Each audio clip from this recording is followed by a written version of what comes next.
예, 계속해서 예레미야의 말씀을 우리가 보고 있는데요.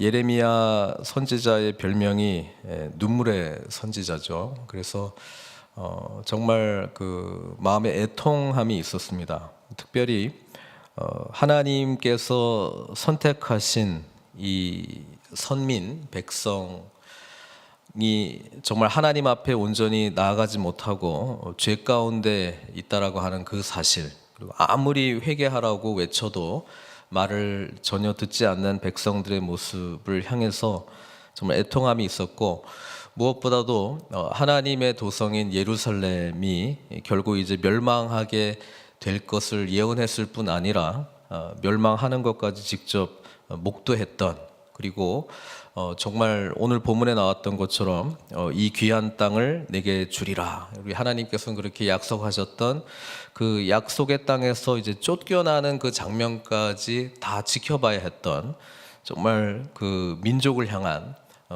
애통함과 아픔이 있었던 그런 선지자인 것을 우리는 알고 있습니다.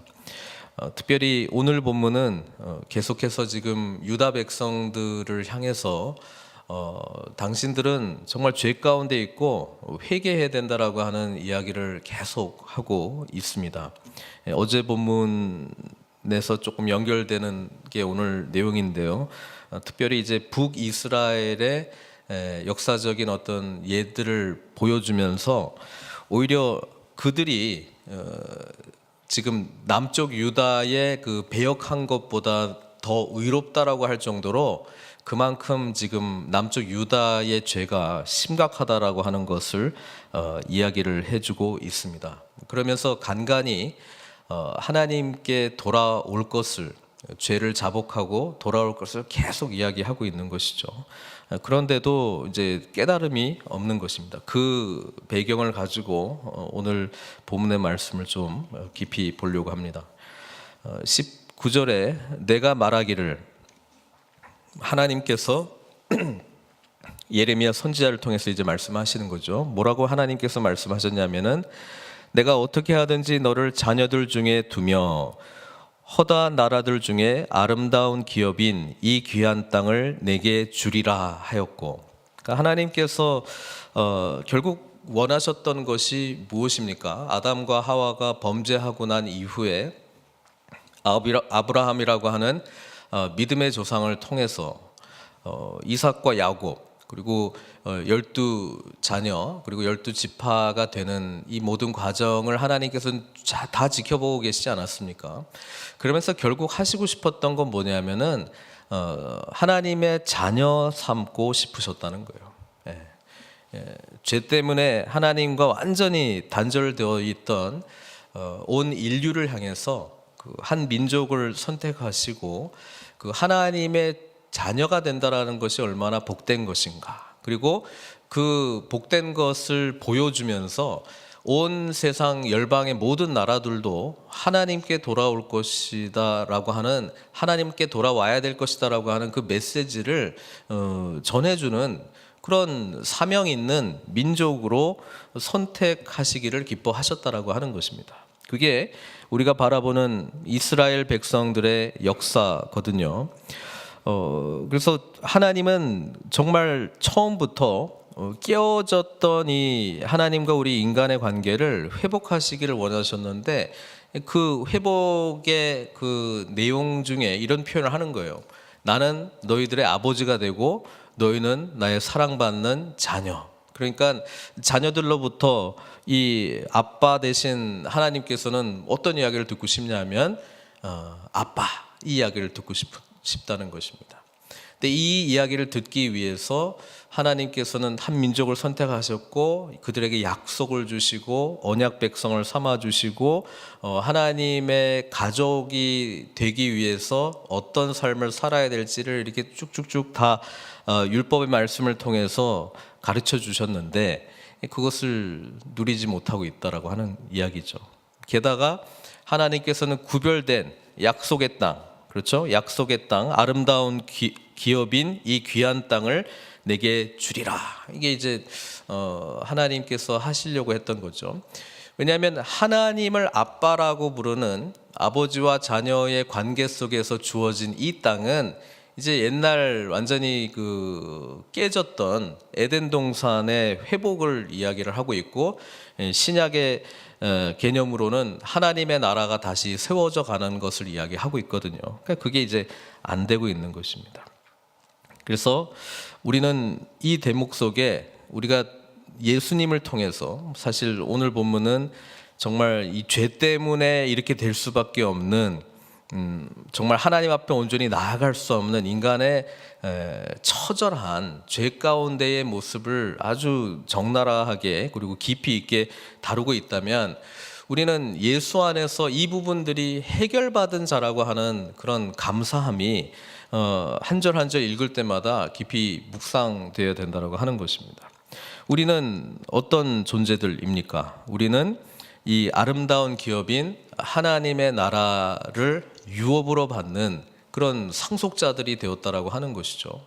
그리고 우리가 이렇게 될 수 있었던 것은 죄의 문제를 예수님께서 해결해 주셨고, 또 양자의 영을 우리가 받았기 때문에 그렇습니다. 그러니까 우리 안에 있는 성령님을 통해서 하나님을 아빠라고 부를 수 있는 은혜가 우리에게 주어졌다라고 하는 것이죠. 이게 바로 로마서 8장 15절에서 이야기하고 있는 내용이죠. 너희는 다시 무서워하는 종의 영을 받지 아니하고 양자의 영을 받았으므로 우리가 아빠 아버지라 부르짖느니라, 이렇게 이야기하고 있습니다. 그러니까 복음이 우리에게 주어지면 아빠라고 부를 수 있는 이 사랑의 관계가 회복이 된다라고 하는 겁니다. 하나님과 사랑의 교제를 누릴 수 있고, 아버지 하나님이라고 부를 수 있는 그런 은혜 가운데 우리가 살게 되는 것을 이야기해주고 있습니다. 반면에 구약에서 지금 하나님께서 율법을 주셨는데 이들에게 순종하게 하는 방법이 뭐냐면 무시무시한 두려움의 하나님으로 다가갔거든요. 그러니까 두려움 때문에 순종하는 거는 종이 하는 거라는 거예요. 종의 법을, 종의 영을 우리는 받지 아니하였다, 이렇게 이야기를 하고 있습니다. 구약에서 이스라엘 백성들이 어떨 때 순종을 하냐? 내리칠 때, 그렇죠? 심판 내릴 때, 이렇게 안 하면 죽여버릴 때, 그럴 때 두려워서 순종하게 되는 모습을 보게 되는 것이거든요. 근데 이제 예수 그리스도 안에 있을 때는 그렇게 우리가 하나님을 순종하는 것이 결코 아니라는 거예요. 아, 내가 주일 안 지키면 하나님께서 막 심판하시겠지. 뭐 이거 안 하면은 내 사업에 무슨 문제가 생기겠지. 우리 가정에 무슨 일이 있겠지. 이것 때문에 우리가 하나님을 순종하는 것이 아니고, 하나님께서 우리에게 먼저 사랑해 주신 그 은혜에 감사하고 우리는 이제 아들의 영을 받았다, 이 말이에요. 그러니까 정말 사랑의 관계 속에서 아빠 대신 우리 하나님을 기쁘시게 하기 위한 삶을 살기 위한 것이 우리의 행동하는 어떤 진정한 동기가 될 때, 우리는 이 양자의 영을 받은 것이 얼마나 자유를 누리게 하고 또 풍성한 하나님의 은혜 가운데 나아가게 하는지를 깨닫게 된다라고 하는 것입니다. 지금도 이 종의 영을 받은 신앙생활을 해나가기 시작하면 거의 율법주의로 갈 가능성이 상당히 많이 있습니다. 그리고 본인이 좀 잘하면 남 판단하고, 본인이 좀 못하면 정말 나는 계속 안 돼, 여기에서 이제 벗어나지는 못하는 거고요.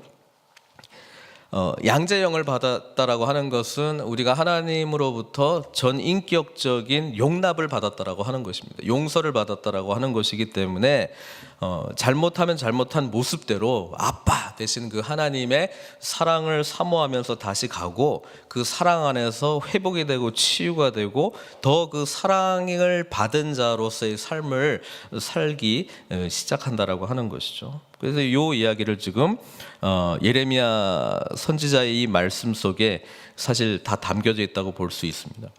또 하나님께서 이렇게 말합니다. 너희가 나를 나의 아버지라 하고 나를 떠나지 말 것이니라. 하나님이 이렇게 자녀로 삼아주시고 아름다운 기업을 주게 되면 나를 아빠라고 부르고 떠나지 않을 것이다, 이렇게 이제 생각을 하셨다라고 하는 것입니다. 근데 이 말씀 속에는 사실 하나님의 그 소원, 어떻게 보면 하나님께서 원하시는 계획하심이 여기에 담겨져 있습니다만은, 구약이 보여주고 있는 인간은 죄 때문에 결코 이 하나님이 원하시는 기대에 부응할 수 없다. 그게 이제 구약의 전체적인 메시지라고 보시면 됩니다. 그렇기 때문에 하나님께서 선택하신 백성들이 결국은 북이스라엘도 남유다도 멸망할 수밖에 없었다라고 하는 이야기를 우리는 열왕기 상하, 역대 상하의 이야기를 통해서 우리는 보게 되는 거잖아요. 20절부터 이제 우리 인간의 현 주소가 나오게 되는 것이죠. 그런데 이거지. 그런데 하나님의 계획하심과 우리 인간의 반응은 죄가 있으면 그런데 이게 나오는 거였고, 그런데 이스라엘 족속가 마치 아내가 그의 남편을 속이고 떠나감 같이, 자, 이 남편과 아내의 비유로 갑자기 바뀌었어요. 아버지와 자녀의 관계로 이야기하다가 남편과 아내의 이야기를 합니다. 왜냐하면 앞에 본문에 나는 내 남편이다, 이 하나님께서 그렇게 관계 설정을 했거든요. 그만큼 친밀한 관계이고 언약 관계다라고 하는 것을 말씀해 주셨는데 그게 깨져버렸다 이 말입니다. 이렇게 땅도 주고 그 자녀 삼아주기 위해서 이런 여러 가지 일들을 하나님께서 우리에게 베풀어 주셨음에도 불구하고 우리는 이스라엘 족속이 지금 행했던 것처럼 마치 아내가 그의 남편을 속이고 떠나감 같이 너희가 확실히 나를 속였느니라, 이렇게 이야기하고 신실하지 못했다 이 말이에요. 하나님의 언약 관계를 완전히 파기했다 이 말이에요. 하나님께서 우리에게 베풀어 주신 놀라운 일들을 우리는 무시해버렸다 이 말입니다. 그러면서 21절부터 또 더 이야기하죠. 소리가 헐벗은 산 위에서 들리니, 헐벗은 산은 우상 숭배를 했던, 제사 드렸던 장소다, 그렇게 이제 여기 설명이 나와 있잖아요. 그러니까 거기에서 소리가 들린다는 거예요.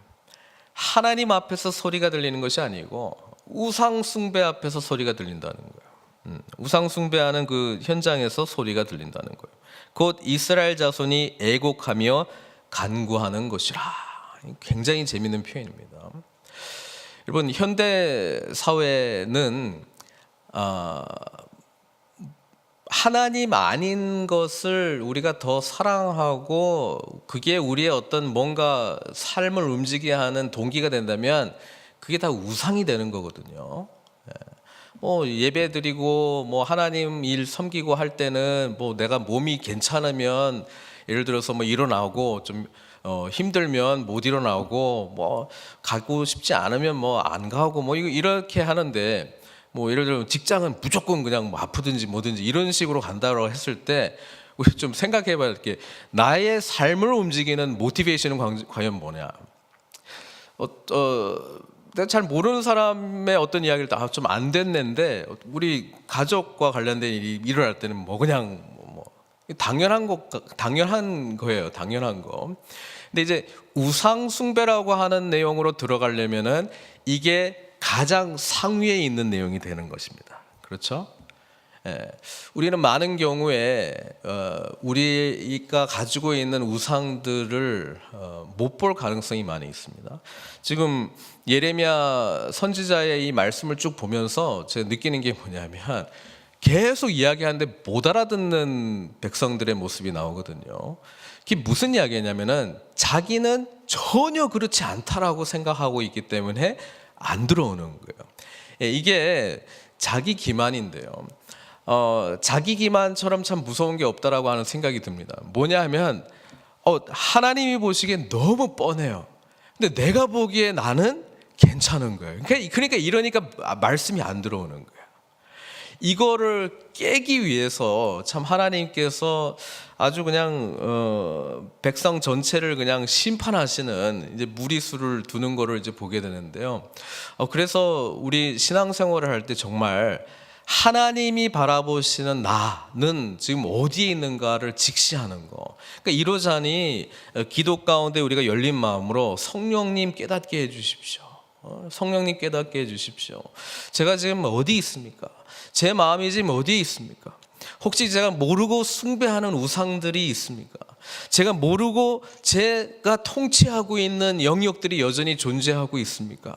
그러니까 이런 기도를 끊임없이 하나님 앞에 드리지 않으면 자기 자신을 못 보는 거예요. 재밌게도 우리가 어른이 되고 나이가 들면 이렇게 성숙할 거라고 우리는 기대를 하잖아요. 그런데 점점 자기중심적으로 될 가능성이 높다는 것이 이게 참 아이러니한 거예요. 그건 뭐냐면 자기의 생각과 아집이 점점 굳어진다라고 하는 것이거든요. 그러니까 이게 성숙이 된다라고 하는 것은 연약한 자기의 모습을 있는 그대로를 볼 줄 알고 상대방의 입장을, 상대방의 그 마음을 온전히 헤아리는 것으로 이렇게 성숙되어 나가야 되는데, 모든 게 그냥 자기중심적으로 더 가고 있는 거를 더 깨닫지 못하겠죠. 그런 분들은요. 예. 그래서 건강한 공동체가 반드시 필요합니다. 왜냐하면 참 희한하게도요, 다른 사람이 나를 보는 것이 더 객관적이고 더 잘 보이기 때문에 그렇습니다.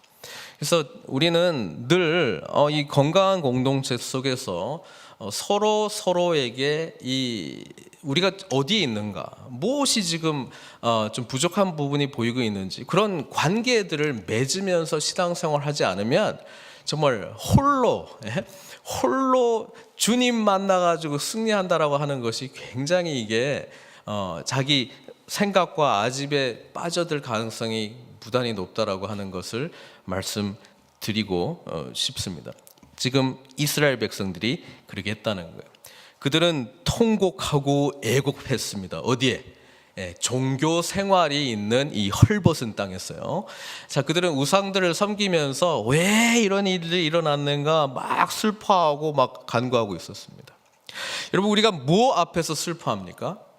문제가 일어났을 때, 어떤 사업의 문제가 터졌을 때, 아니면 자녀들의 문제가 터졌을 때, 내 자신의 어떤 문제가 터졌을 때 막 애곡하고 할 수 있어요. 해야 된다고 또 저는 생각을 하긴 하는데, 근데 한편으로 또 생각해야 될 게 뭐냐면, 그렇게 애통하고 곡하는 이유 중에 하나가 그 가운데 하나님의 개입하심과 주권하심에 대한 것이 보이지 않고, 이것이 지금 나에게 어떤 면에서는 하나님보다 더 나의 마음을 쏟아가게 했던 내용인데, 지금 그 부분이 무너져가고 있으니까 그거에 대한 애통함이 아닌가.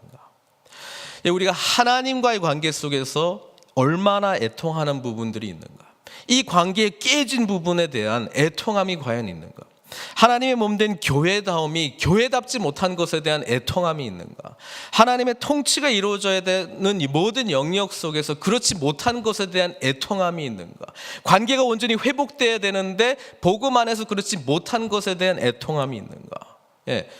하나님 안에서 온전히 서 있는 자들은 하나님께서 애통하시는 것에 함께 애통할 줄 믿습니다. 그렇게 되면 뭐예요? 주님과의 바른 관계 속에서의 애통하시기 때문에 애통하는 그 사람들에게 팔복에 나와 있듯이 하늘의 위로가 넘쳐나게 될 줄 믿습니다. 그런데 혹 우리가 애통하고 곡하는 것이 하나님의 이름을 부르기는 한데, 지금 헐벗은 산 위에서 애곡하고 간구하고 있는 모습은 아닌가, 이 말씀을 통해서 또 생각해 봐야 된다는 것이죠. 그들이 그들의 길을 굽게 하며 자기 하나님 여호와를 잊어버렸음이로다. 재밌습니다. 이거 보면서 너무 그 인간의 정말 죄됨에 대한 아주 그냥 깊은 통찰력이 나올 수밖에 없는데요. 때로는 우리가 애통하고 슬퍼하는 그 근원적인 이유를 찾아볼 필요가 있습니다. 그것이 많은 경우에 불신앙의 영역 속에서 나오는 것일 가능성도 있다는 것을 우리는 못 본다라고 하는 것이죠. 기도의 현장에도 나왔고 하나님의 이름을 부르기는 하지만, 그러나 여전히 다른 것을 더 의지하려고 하는 모습에 내가 있지는 않은지, 그거를 볼 수 있어야 된다는 거예요. 22절, 배역한 자식들아 돌아오라, 내가 너희의 배역함을 고치리라. 우리 하나님은 이렇게 죄에 대해서 끊임없이 야단치시고 징계를 하시겠다고 말씀하시지만 우리 하나님의 본심은 뭐예요? 우리 하나님은 돌아오기를 원하는 거예요. 이게 참 아이러니합니다. 배역한 자식들아, 심판이 나가야 될 것 같은데 돌아오라. 배역한 자식들을 향해서 돌아오라고 말씀하시는 우리 하나님, 탕자에게 돌아오기를 간절히 바라는 아버지의 마음처럼 우리 하나님은 우리가 정말 이 죄의 문제로부터 해방받고 승리하고 정말 아빠 하나님 그 관계로 돌아오기를 얼마나 간절히 원하고 있는지 모릅니다. 그래서 하나님은 이 구원 역사를 아담과 하와의 범죄 이후로 지금까지 그리고 앞으로도 계속 해 나가고 있는 중입니다. 배역한 자식들아 돌아오라. 이 배역한 자식들이 돌아오는 게 회개죠. 회개. 그러면 내가 너희의 배역함을 고치리라. 이거는 이제 뭐예요? 회복, 치유. 근데 저는 이렇게 봐요. 요 앞에 있는 부분 돌아오는 거는 회개의 세례, 회개의 세례 이렇게 생각하시면 뒤에 부분 너의 배역함을 고치라.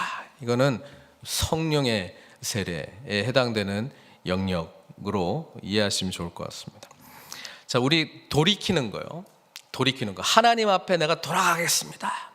회심, 마음을 그렇게 고쳐먹는 게 있고요. 그 다음에 그렇게 마음을 고쳐먹고 그렇게 살아가야 되는 거죠. 회개라고 하는 건 repent, 방향을 바꾸는 거기 때문에 그렇게 이제 바꾸는 거예요. 그러니까 막 돌이키겠습니다. 막 울고불고 하는 거는 회심, 회개까지는 안 갔어요. 회개는 그렇게 삶이 바뀌어야 되는 거예요. 문제는 인간이 회개할 수 있는 능력이 없다는 것에 문제가 있는 거예요. 그러니까 회개의 세례를 받는 것은 내가 이제 앞으로 이렇게 살겠습니다라고 하는 결단 부분인데 그렇게 살아가려고 하니 의지 가지고는 안 된다는 거예요. 그러니까 뭐예요? 여기 주어가 내가 너희의 배역함을 고치리라. 하나님께서 우리를 치유해 주셔야 되는 거예요. 이거에 성령의 역사라는 겁니다. 성령께서 하시는 역사라는 거예요. 그래서 이 구약 모든 선지서들을 이제 요약하는 내용이 말라기 선지자가 하는 건데요. 지금 이게 결국 뭐예요? 그 배역한 자식들이 그 아빠에게로 돌아오는 거를 하는 거잖아요. 그래서 말라기 그 4장 구약 성경의 맨 마지막 장 마지막 부분에는 이렇게 끝납니다. 말라기 4장 5절 6절에 이렇게 기록되어 있죠. 보라, 여호와의 크고 두려운 날이 이르기 전에 내가 선지자 엘리야를 너에게 보내리니 그가 아버지의 마음을 자녀에게로 돌이키게 하고 자녀들의 마음을 그들의 아버지에게로 돌이키게 하리라. 이렇게 이야기했단 말이에요. 여기서 엘리야 선지자가 와야 되는데 엘리야 선지자가 신약에서는 누구예요? 세례 요한이잖아요. 세례 요한. 세례 요한이 베푼 세례는 회개의 세례라 이 말이에요. 회개의 세례. 그러니까 회개하라, 돌이키라, 돌아오라. 그렇게 하겠다라고 하는 증표로서 세례를 행했다는 것이거든요.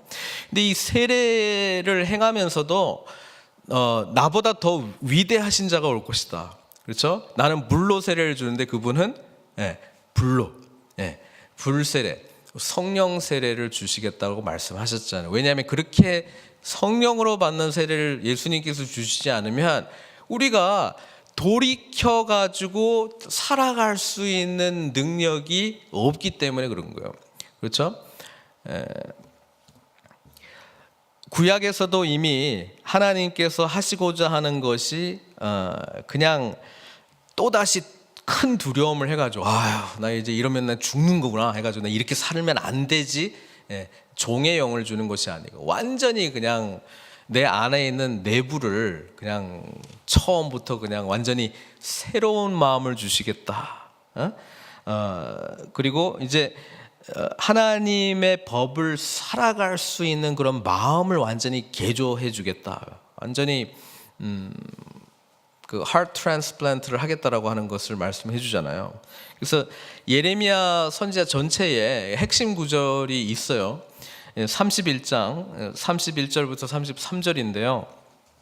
이거는 암송을 하시든지 항상 밑줄을 쫙 긋든지 좀 예레미야 선지서를 계속 읽으시면서 꼭 기억을 해주셨으면 좋겠습니다.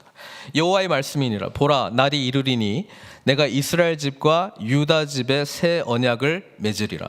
이 언약은 내가 그들의 조상들의 손을 잡고 애굽 땅에서 인도하여 내던 날에 맺은 것과 같지 아니할 것은 내가 그들의 남편이 되었어도 그들이 내 언약을 깨트렸습니다. 근데 이거는 어쩔 수 없어요.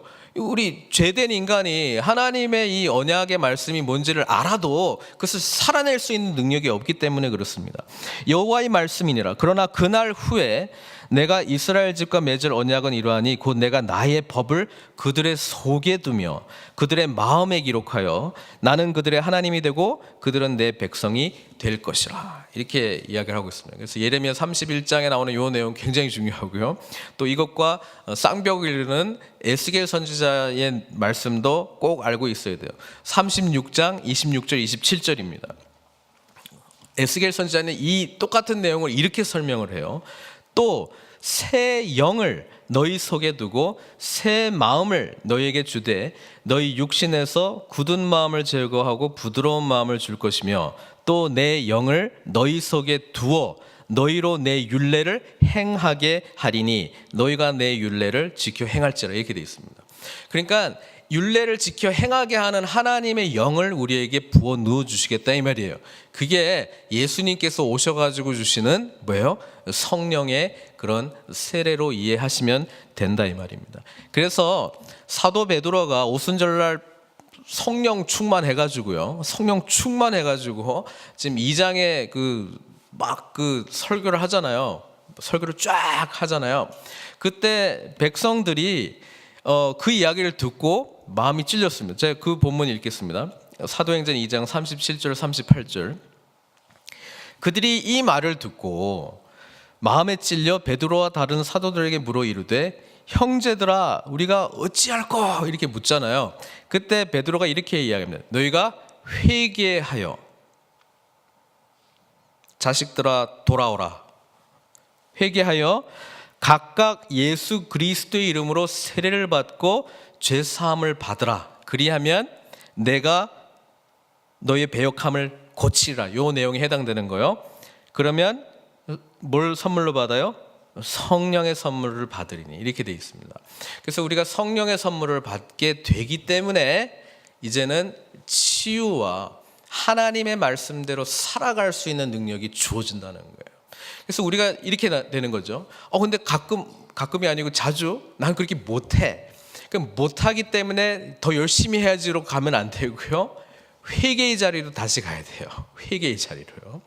회개하고 이 예수 그리스도의 그 통치 아래서 받게 되는 성령의 충만한 역사가 다시 일어나게 될 때 우리가 그 말씀대로 다시 순종할 수 있는 능력이 주어지는 것이지 이를 갈고 더 열심히 해야지 해가지고 될 성질이 결코 아니라는 거예요.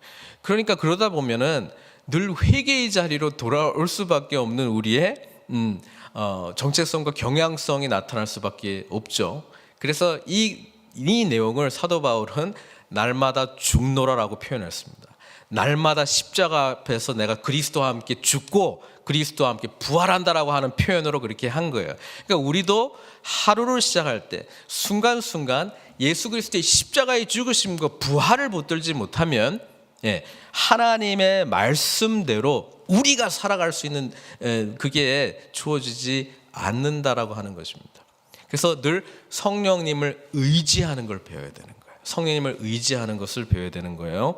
성령님을 의지하는 기도를 해야 되는 것이고요. 성령님께서 우리의 삶을 주관해 달라는 기도를 해야 되는 것이고요. 그래서 성령님께서 인도해 주시는 삶을 살기 시작할 때 뭐예요? 그리스도의 통치 아래에 점점 들어가고 있는 나를 발견하게 되는 거예요. 이것을 생각하지 않고 예수님이 나를 구원해 줬다는 것은 알아요. 그리고 내 생각도 있고 내가 원하는 것도 있고 이거 해결되면 좋을 것 같아요. 이렇게 하나님 앞에 간절히 구하고 간구하는 기도의 모습은 성령님의 인도하심을 받으려고 하는 기도의 제목으로 나오는 것이 아니라 나의 뜻을 하나님의 능력으로 관철시켜 주십시오라고 하는 간절한 기도로 갈 가능성이 상당히 높다라고 하는 것이죠.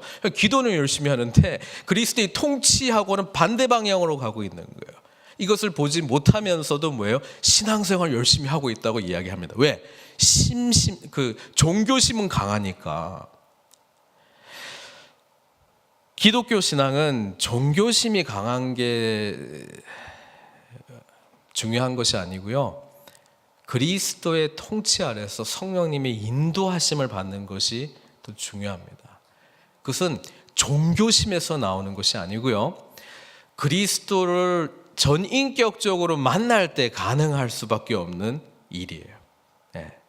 전인격적으로 만나는 사건이 경험되지 않으면 종교심으로 넘어갈 가능성이 상당히 높겠죠. 그리고 뭐예요? 그것이 신앙생활을 잘 하고 있다라고 하는 내 자신에게 또 하나의 자기 기만으로 작용할 가능성이 부단히 높다는 것을 말씀드립니다. 그래서 23절부터 작은 산들과 큰 산 위에서 떠드는 것은 참으로 헛된 일이라. 종교심으로 넘어가는 것을 저는 지금 23절에서 지금 보고 있는데요. 작은 산들과 큰 산 위에서 떠드는 겁니다. 우리가 진짜 고백해야 될 건 뭐냐면 이스라엘의 구원은 진실로 우리 하나님 여호와께 있나이다 이야기예요. 구원, 하나님, 이 구원이라고 하는 것은 이 죄, 사망 권세로부터 이 예레미야 선지자가 지금 계속 조목조목 지적하고 있는 그 죄의 파괴적인 영향력 아래서 결코 벗어날 수 없는 우리 인간, 그것을 벗어나게 해주신 예수 그리스도의 구원. 그래서 그 구원받은 자는 이제는 뭐예요? 그리스도의 통치와 성령님의 인도하심 따라서 하나님 나라 백성으로 순종하는 삶을 사는 것이잖아요. 그렇죠? 그렇게 나아가게 된 구원, 그것은 누구에게 있다? 하나님께 있도다. 이렇게 이야기를 하고 24절, 25절은 이제 드디어 현실 좀 직시하는 것처럼 보입니다. 근데 예레미야 선지자를 쭉 읽어보면 재밌는 게 뭐냐면 이 대화가 계속 반복적으로 나와요. 지금 뭔가 좀 깨달은 것 같은데 또 못 깨닫고. 그게 어떻게 보면 우리들의 모습이 아닌가 하는 생각도 들게 됩니다. 자기 자신을 하나님의 관점으로 직시하지 못하면 바로 망각해버립니다. 바로 망각해버려요. 잘하고 있는 줄 알아요. 열심히 하고 있다라고 하는 것 때문에 잘하고 있다라고 하는데요. 그 열심, 기독교의 열심은 내 열심이 아니라 하나님의 열심이 나를 주장하도록, 그리고 그분의 뜻에 내가 순복하는 것. 그래서 우리의 열심이 있다면 하나님의 뜻이 무엇입니까를 끊임없이 구하고 성령님을 의지하려고 하는 열심이지, 그것을 넘어서는 내가 주인이 되어서 열심히 하려고 하는 부분으로 쫙 바뀌어 나가기 시작할 때는 오히려 문제를 일으킨다라고 하는 것을 말씀해주고 있는 거예요. 그래서 어쨌든 24, 25절은 지금 뭐 3장 마지막 부분까지 왔는데요. 뭐 깨달은 듯처럼 보이지만 여전히 이 이야기는 계속 반복적으로 나타나게 될 것입니다. 부끄러운 그것은 뭐냐? 우상숭배했다라고 하는 것이죠. 우리가 청년의 때로부터 우리 조상들의 산업인 양떼와 소떼와 아들들과 딸들을 삼켰은즉. 무슨 말입니까? 그쪽에다가 모든 에너지를 쏟아 부었기 때문에 그런 거 아닙니까? 25절, 우리는 수치 중에 눕겠고 우리의 치욕이 우리를 덮을 것이니 이는 우리와 우리 조상들이 청년의 때로부터 오늘까지 아주 오랫동안 우리 하나님 여호와께 범죄하여 우리 하나님 여호와의 목소리에 순종하지 아니하였음이니이다. 범죄 이꼴 여호와의 목소리에 순종하지 않는 것. 열심이 있어요. 근데 순종할 여호와의 목소리가 없어요.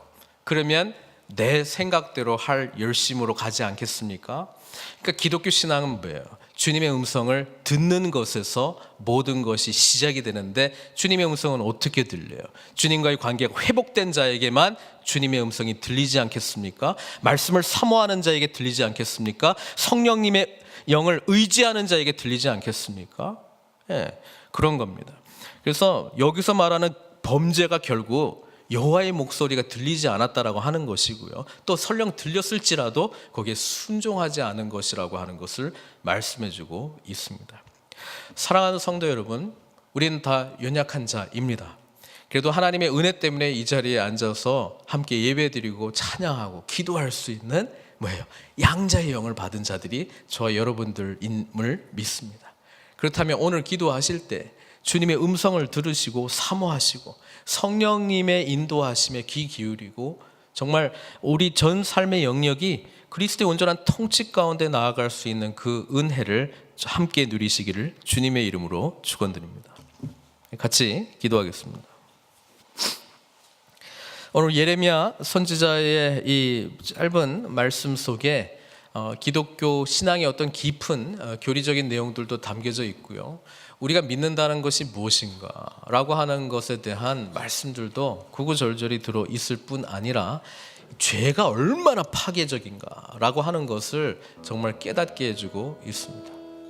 오늘 하나님께서는 우리들에게 혹 망각하고 있었다면, 혹 하나님 앞이 아니라 지금 뭐 다른 작은 산들 위에서 막 울부짖고 부르짖고 있지는 않았는지, 아니면 아예 무덤덤한 모습으로 정말 죄가 끊임없이 지금 나를 삼키려고 하는데 그것을 인지하지 못하고 정말 주님 앞에 온전히 나아가지 못한 우리의 모습들을 정말 책망하고 지적하고 있다면, 이 시간 주님 앞에 좀 나아갔으면 좋겠습니다. 여러분, 우리가 살 길은 주님 앞에 있는 것입니다. 우리가 살 길은 늘 회개하고 십자가의 능력을 붙들고 다시 일어서는 것밖에 없습니다. 우리가 살 길은 하나님만이 나의 전부이십니다. 이 고백을 할 때 우리가 살아갈 수 있습니다. 우리가 살 길은 회개의 세례를 넘어 성령의 세례 가운데 잠기는 것입니다. 성령님의 충만한 은혜를 사모하시고 오늘도 정말 하나님 나라 참된 백성으로 살아가리라 정말 결단하며 성령님의 도우심을 간구하는 기도를 이 시간 올려드렸으면 좋겠습니다. 우리 주여 한번 부르시고 같이 기도하겠습니다. 주여! 오늘 말씀 속에 아버지 하나님의 마음을 보게 됩니다. 우리를 너무나 사랑하시고 우리에게 아빠 하나님이라고 하는 그 인격적인 사랑의 관계를 요구하시는 주님을 온전히 깊이 경험하는 저희들 되게 해 주시옵소서. 죄가 얼마나 무서운지, 얼마나 파괴력이 있는지 저희들이 우리 스스로를 바라보면서 말씀의 빛 안에서 성령의 인도하심 아래에서 우리의 죄된 부분들을 주님 비춰 주시옵소서. 그래서 이 모든 것 십자가 앞에 내려놓고 예수 그리스도의 부활의 능력과 성령의 인치심과 성령께서 우리와 함께 하시는 그 능력을 붙들 때에 다시 새 소망을 갖고 오늘 하루 승리함으로 나아갈 수 있는 저희들 다 될 수 있도록 은총 베풀어 주시옵소서. 삶의 모든 영역 가운데 그리스도만이 참된 왕이심을 우리가 고백하며 늘 우리의 삶 모든 것이 정말 주님 뜻대로 운행해 나가는 순종의 삶이 될 수 있도록 축복하여 주시옵소서. 모든 것 주님께 의탁드리옵고 예수님의 귀하신 이름으로 기도드리옵나이다.